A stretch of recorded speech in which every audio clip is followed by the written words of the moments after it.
আমরা নির্বাচনের সময় কথা দিয়েছিলাম যে দিল্লির দয়া দাক্ষিণ্যে আমরা বেঁচে নেই, কবে দিল্লি বাড়ির জন্য টাকা দেবে আর বাংলার মানুষ বাড়ির টাকা পাবে তার জন্য তৃণমূল কংগ্রেস অপেক্ষা করে নেই। এই বছর 31শে ডিসেম্বরের মধ্যে আবাস প্লাসের তালিকায় যাদের নাম রয়েছে আবাস আর আবাস প্লাসে, সবাইকে বাড়ির টাকা আমাদের মামাটি মানুষের পশ্চিমবঙ্গ সরকার পৌঁছে দেবে।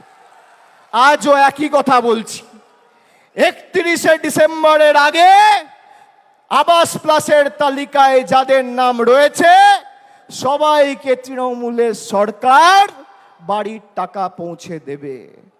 আমরা যারা আমাদের ভোট দিয়েছে তাদের জন্য কাজ করতে বদ্ধপরিকর, আর যারা আমাদের বিরুদ্ধে ভোট দিয়েছে তাদের জন্য কাজ করতে বদ্ধপরিকর, এটাই পার্থক্য।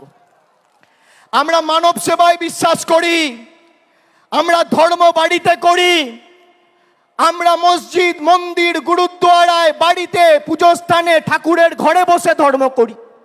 কিন্তু আমরা যখন মানুষের ভোটে নির্বাচিত, আমাদের কোনো ধর্ম নেই, একটাই ধর্ম, মানব ধর্ম, মানুষকে পরিষেবা দেওয়া। এটাই তৃণমূল আর বিজেপির মধ্যে পার্থক্য। যারা ধর্মের উস্কানি দিয়ে রাজনীতি করে, কেন্দ্রীয় তদন্তকারী সংস্থাদের রক্তচক্ষুকে হাতিয়ার করে বাংলার মানুষকে শাস্তি দিতে চেয়েছেন, তৃণমূল কংগ্রেসকে দুর্বল করতে চেয়েছেন, তাদেরকে আমি একটা প্রশ্ন করতে চাই। 21শে জুলাই 2021 সালে যেদিনকে হয়েছিল, আমরা মানুষকে ধন্যবাদ দিয়ে বলেছিলাম যে আমরা আপনাদের জন্য আরো বেশি করে কাজ করতে বদ্ধপরিকর।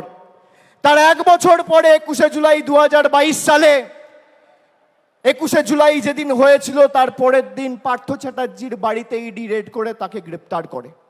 যদি কেউ দোষ করে তার বিরুদ্ধে ব্যবস্থা হোক। আমরা কোনো দোষকে, কোনো অন্যায়কে প্রশ্রয় দিই না। কিন্তু এসএসসি কেলেঙ্কারি বা টেট, তথাকথিত এসএসসি বা টেট কেলেঙ্কারির নাম করে যদি পার্থ চ্যাটার্জির বাড়িতে রেড করে ইডি তাকে গ্রেপ্তার করে, তাহলে স্বাধীন ভারতবর্ষের সর্ববৃহৎ কেলেঙ্কারি নিট কেলেঙ্কারি, সেই নিট কেলেঙ্কারিতে প্রশ্নপত্র ফাঁস হওয়ার কারণে ইডি কেন ধর্মেন্দ্র প্রধানের বাড়িতে রেড করে তাকে অ্যারেস্ট করবে না?